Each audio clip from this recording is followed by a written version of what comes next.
So I've done a few videos on how to, trace things, how to get smooth angles and so forth. But I thought I'd add a few videos into a playlist of me actually doing certain clients' work and what my thinking is and what techniques I use. So you've got to forgive me if I don't go deep into the techniques. I'll just superficially explain what I'm doing. When I look at a logo that I've got to replicate like this, I see what is going to be the best way. So I could either go use the pen tool and trace it out. But the challenge is these curves, whether you're going to get a nice smooth curve and you can tweak and get them rounded off using the curve tool here, the corner tool, etc. But I want to build this in a way that I think will suit me better. And by that, I would rather choose to use things called Booleans, which is these tools on top here. So let me just show it to you. This one is about the easiest, the eye. So I'm going to just, actually before I do that, I'm going to just lock this layer so that I don't inadvertently move it. So I'm going to choose that and maybe a total different color so we can see. Now you can see here these constraints are switching on here because I've got all the snap tools on. But this is just a pixel image. So I'll go down this way. And when you zoom in, the usual, I can see, okay, it's snapping here because this is where the image ends. Okay, so yeah, pretty much I'm going to just, if you find that it doesn't snap exactly, you could zoom in and it becomes more sensitive. So I'm going to remove the edge here. I don't want it to be any edge on there. And this side, let's see, yep.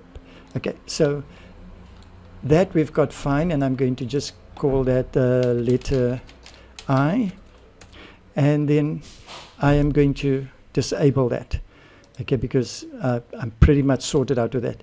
Now when I look at a letter like this, a P, I think to myself this could be a straight bar area similar. I could have a straight bar, this would be a straight bar, and then I need a curve here, which is probably like a pie structure. So if I go through here, I'm thinking already donut, and this is parametric donut. So let me show you why I think that way. So it's straight here, straight there, and straight down, and this area. So that's what I'll do using the Booleans. Okay, so I'm going to just draw this and keep shift down so that it constrains it to get a perfect circle. Okay, so that's how we get it. But instead of me doing that and trying to shape it according to this circle area, let me show you the method that I use. So I'll go select the donut, and then I'll go to where this line goes straight when it's going to start curving about, say, there, approximately. This is just roughly. Then I left mouse button, click, and then I pull down to about the bottom area here. Okay, so all I'm doing is getting the height of this curve area. Okay, then I'll go and take this to the edge. Let me just zoom in here. Take it as close as I can to the edge. Now, don't get too worried about the fact that it's not a perfect circle and so forth. The idea is that you want to replicate this curve over here, because these areas that come out straight are going to be, we're going to utilize another object and then sort of merge that in there. So how do I know how this curve operates? I could either go and change opacity, but one easier way using this kind of method is that if I pull it out this way, you see it starts to show what's at the bottom. So as I play it back here, you can see it starts to fit exactly onto that area and gets that curve. Then I can go to the node tool and I'll just pop this away. I'll just get it to form this semicircle. Okay, it will snap over there. So that area on that side now is giving me the beautiful curve. So I don't have to go with a pen tool, click around, and then, shape it. This is a parametric object that already retains that. Now, if I take the inside, you can see I'm pretty much getting, I'm going to zoom in, and I'm pretty much going to get where I want to be. There's maybe a little discrepancy here in this side, but for the sake of the design, I'm not sure if that is really much of a concern. In a case like this, which I'll show you differently, the curvature, when you bring it in smaller here, this curvature doesn't really fit here, and then there's a different methodology I'll use there to show you how I do that. So in this case, let me zoom in and kind of just get a nice area over there. So it's a compromise between getting exactly on this curve and losing this edge, and restoring it in another way, or you go for the edge itself. I would go for this curve that for me would probably be more essential. So now I've pulled together this portion. Now I need to get a little piece here. Remember, I've already created this one. So I need a piece here and a piece here. So there's two ways of doing it, because this is pretty much a parametric object which has got these handles on. I can convert it to a curve, and then these edges will all turn into nodes, and then I could extend the nodes, and I'll show you how I do that. Okay, so in this case here, instead of me putting in a square here and merging it in another square, I'm going to use this semicircle donut area. I'm going to use this to extend it to meet the other area. So let me maybe switch this other area on. The I letter, where is it? Is it oh, I thought I'd actually done that. Let me maybe just move this across. I'm going to duplicate it, keep Alt down, and just move across. Alt and Shift, so that Alt is for duplicate and Shift is to constrain it. So I pretty much created another duplicate of this area. Okay, so in this case, I'm going to change this to maybe be red, so I can see when I'm editing a portion and they cross over each other. Okay, so here, this area now is the parametric, which is, it gives me, if I click on the node tool, it's got all these handles still on. So I'm going to go, mine is tucked away here because my screen's not that big. So I'm going to go and say convert to curves. When I convert to curves, all these points turn into nodes. Okay, now the temptation is to take this node and drag it out here, but that's going to distort the whole area here. So what we do is we drop inside this, I drop, it could be anywhere. Okay, drop 2, and then just make sure, select those 2 and make sure that they are converted to sharp nodes. Usually they are if they're these little squares. So I'm going to select here and take this one, and you're going to see what happens there. I'm literally pulling it out there. Okay, this one, same thing. I'll pull it right down to the bottom area here. Now what is important is that these two line up with each other. So I'll just select this and box select that area, and then go here, and I'll just make sure that I create them aligning with each other, say align to bottom. Okay, now you saw what happened is this one popped down. I'd rather prefer this one popping up, so instead of going there, I'll choose this one, and you'll see it should lift up. So literally this node would have aligned to that existing one. The reason I do that is because this node has an attachment to a curve which I don't want to disrupt. Okay, we say okay. So pretty much I just need this to overlap this area because I'm going to merge these two. So I can even take this one and pull it even a little bit more. So this is going to merge into this other one. This is a separate object, and that's a separate object. This case exactly the same. I'm going to click here, and I'm just going to click there, and then I'm going to select that and pull it out. Select that and pull it out. Same thing, I'm going to select these two nodes and align them. And remember, I want to align this left one to this one that's attached to the curve. So let me go there, and it most likely would be if I see this aligned to top, so it will jump the one that's at the bottom to the top. We'll say okay. In this case here, let's go again. This is aligned to top, and this node is a little bit below this one, so this one would probably jump up, which is the one we want. There we go. Okay, so there we've replicated this whole area beautifully. Now I've used this donut to get my perfect curve, so I don't have to worry about pins and smoothing things off. They're pretty much well done there. So I'll select this area, select this one, and then just go to the add tool. So these are Boolean parameters. If I click there, we've now just merged the two, and there I have a perfect P to replace that letter. There we've got it. Okay, so as you can see, let me just go through that quickly. This letter is simply a square box. This one was not a square box, a rectangle down this way. This one was just a replication of this one, or you could draw it on its own. Then we had a donut here that we got halfway across. We converted to curves. I created two extra nodes and pulled them out, aligned those nodes, and got it there. Now we're sitting here with a little bit of a different one. If I look at this area, this could be a square, so we could go thinking of it something like so. Okay, and I'm going to just keep Alt down and drag another copy here. So we could be thinking of it as in two areas like that. And this area here could be a half a donut, and this one could be the other part of the donut. Okay, or I could do the same and create the half a donut and extrude, but the half a donut and extrude here at the bottom would work because we're extruding it straight. On top it will work, but where it curves to the bottom, it's going to be difficult to extrude and still keep the curve, so the methodology would be a bit different there. But I'm going to show you a total different technique that I think will work very well in this situation also, which is we're going to use the subtracting tool by creating this perfect curve. And the reason why we're going to do that method is, let me show you why it is a bit of an, I'm going to delete this and delete this. I'm going to show you why it's an issue that we can't just use the half a donut to create this perfect curve, because this curve is much more sort of smaller and it doesn't perfectly align. So let me show you what I'm talking about. I'm going to go to the donut again. Remember what I said? We go to the top area where the curve just about starts straightening and pull it down to about where the bottom area. Okay, and then we can grab here and let me just zoom in.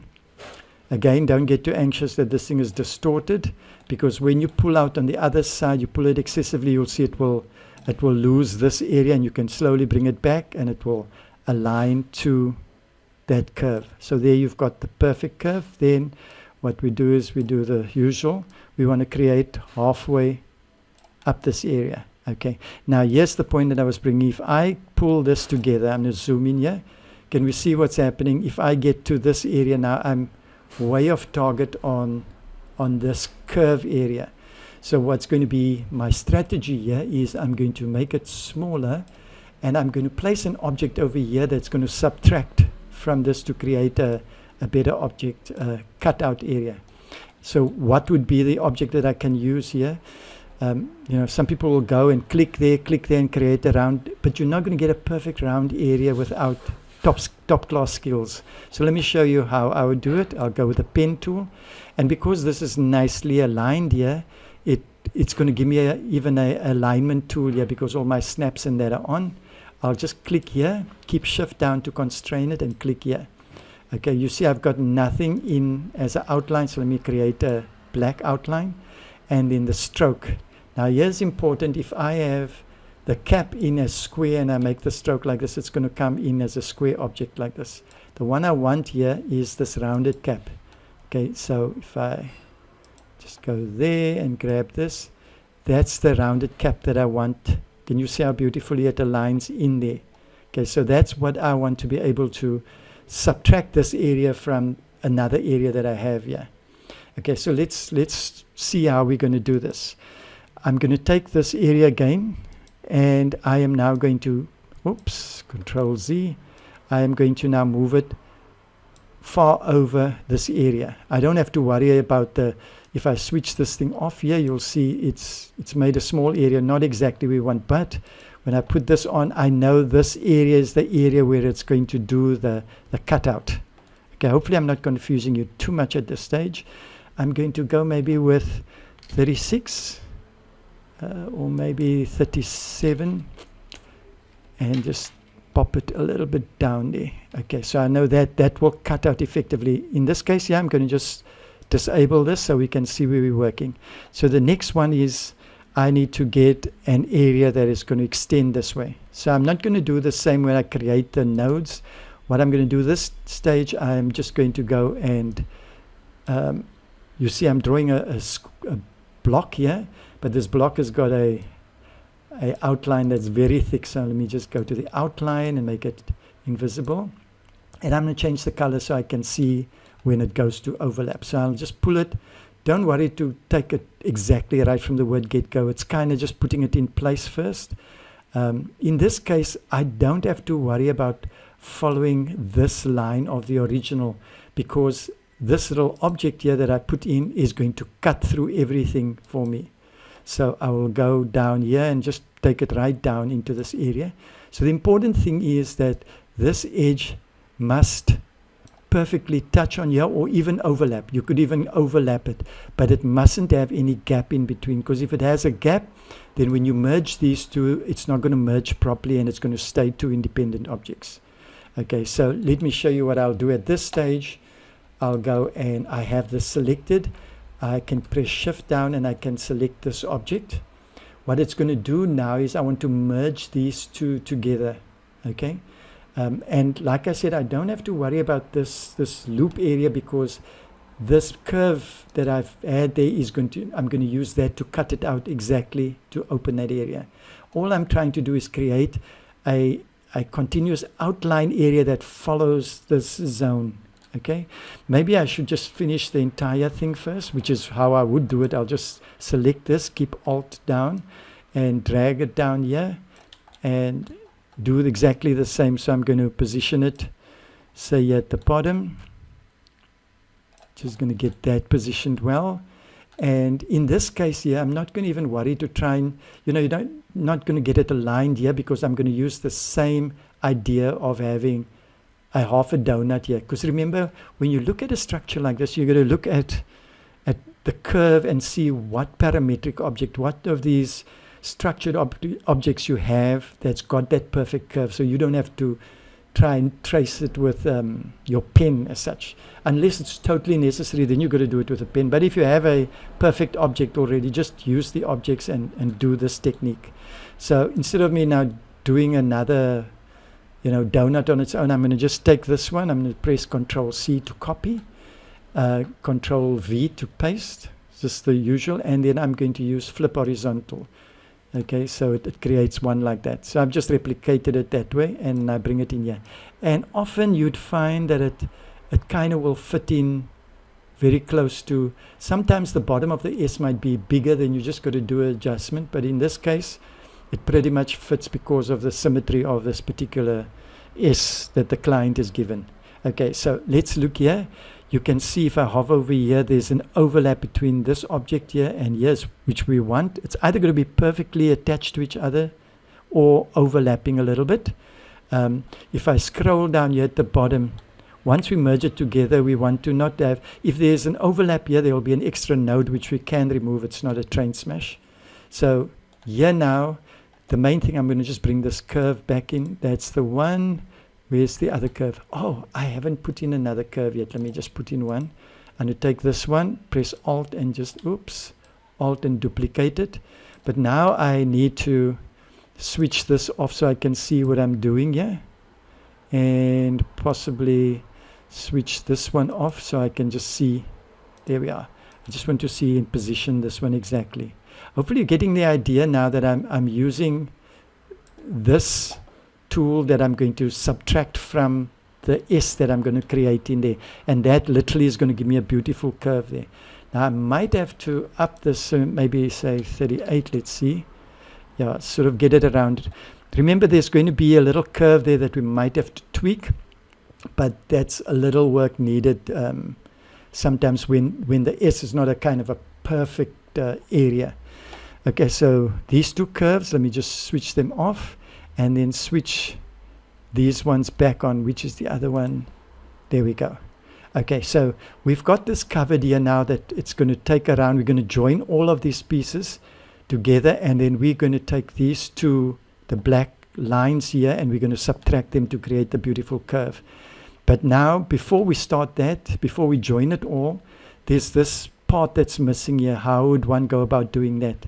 What I would do at a stage like this is go in and just drop in, just do it, just make sure that I'm not going to be selecting anything, and then I can just drop the width, or just take away the outline here and just have a fill color, maybe a total random purple. And I'm going to draw in, I want to fill up this gap. So we've got the green here, the red, there's nothing here. Although it looks blue, this is the image at the bottom that's showing through. Okay, so this is blank here, and then we've got red and green. So we've got this whole area covered, and we're going to do the subtraction, but I need to just fill in this part first.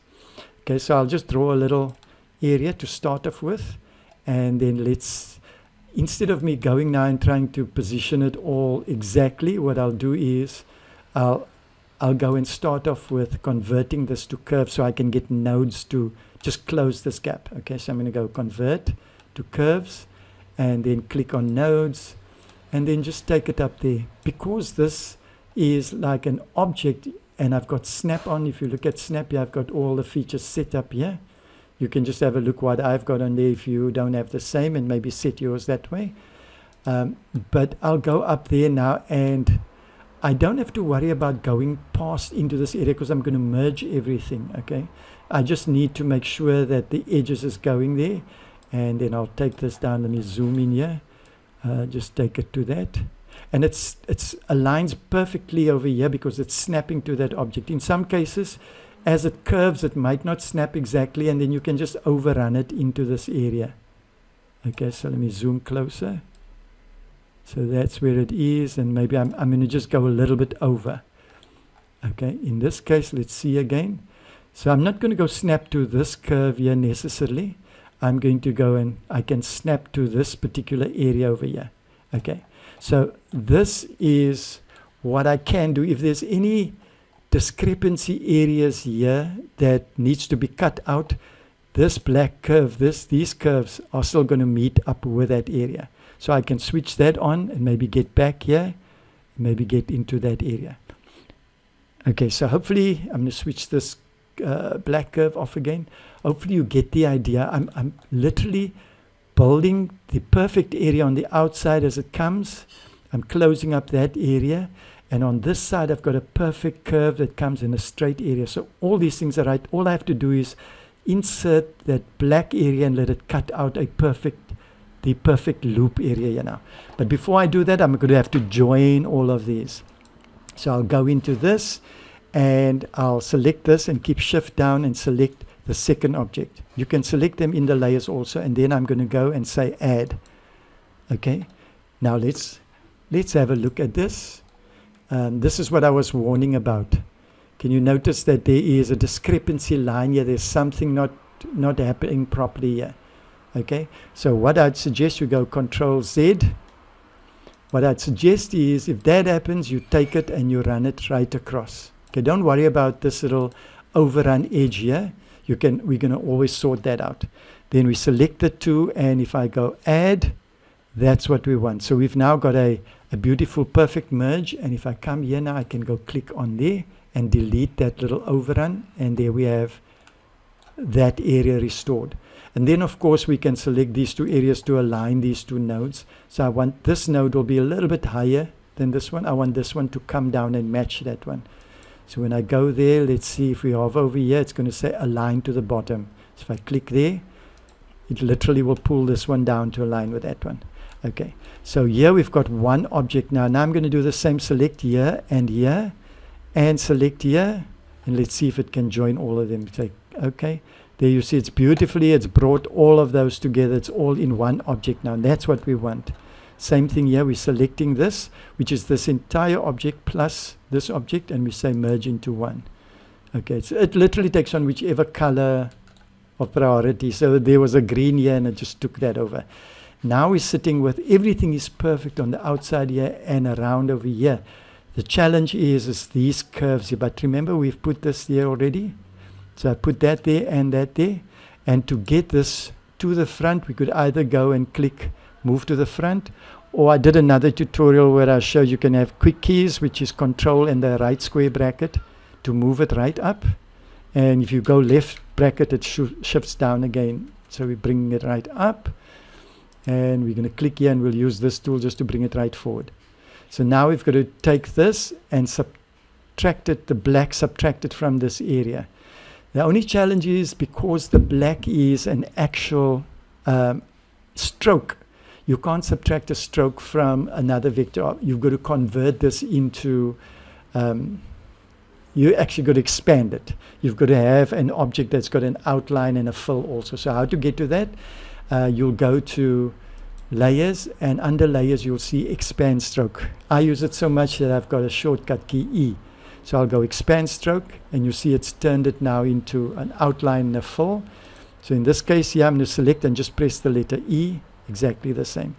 So now we're going to select this area, and I'm going to select the black area, and I'm going to say subtract. So the top one, which is here, is going to subtract from this, and look what's going to happen. Boom. There we've got a beautiful cutout. Same thing, we select here and select the object, minus, and there we've got a beautiful cutout. Okay, so now I'm going to switch off the background. Now we have a beautiful perfect replication. So we have coming straight, and we know that this curve here is perfect because we used a donut. We've used a donut, and to get this cutout area, we've used the straight line with a rounded edges and then expanded it to do that. Okay, so let's see how we get to the last part, which is the triangle. I'm going to just go there. This should be simple. I don't even need to use a kind of a parametric object here. We could just go from there. We can go straight, keep shift down to constrain it for a vertical, and then we can go up there, and our markers will keep the points nicely. If you set them up in your snap tools, we go there and click, and then keep shift down as a constraint, click here to close the loop. Okay, so we have a triangle, and if we fill that, we'll see that that's what we've got in it. But if I want to use that exact color, then of course I'd go here and I'd sample that. It places it in here, and then I can just click on here and it will place it over here. And I'm going to keep shift down just to constrain it right back there. Okay, so okay, these are all different colors now. So if we wanted to get this to be the original color, I would just take this here, drag this to get the blue. Okay, and I can switch this layer off again, and then we can literally grab all of this and just say, let that be blue. And of course we know that is, so if we look at the original now, that's the original, this is the traced one. Okay, so that should give you an idea of when you're looking at an object and you feel it's intimidating to create an edge like this, think of it in terms of these additional parametric objects that you have, that you can already have curves, already have straight areas, and then use these booleans to add and subtract. And then of course, if you're using a single line, you could create sharp edges or rounded edges to use cutaways like I've showed you there. So have a fantastic day, and God bless.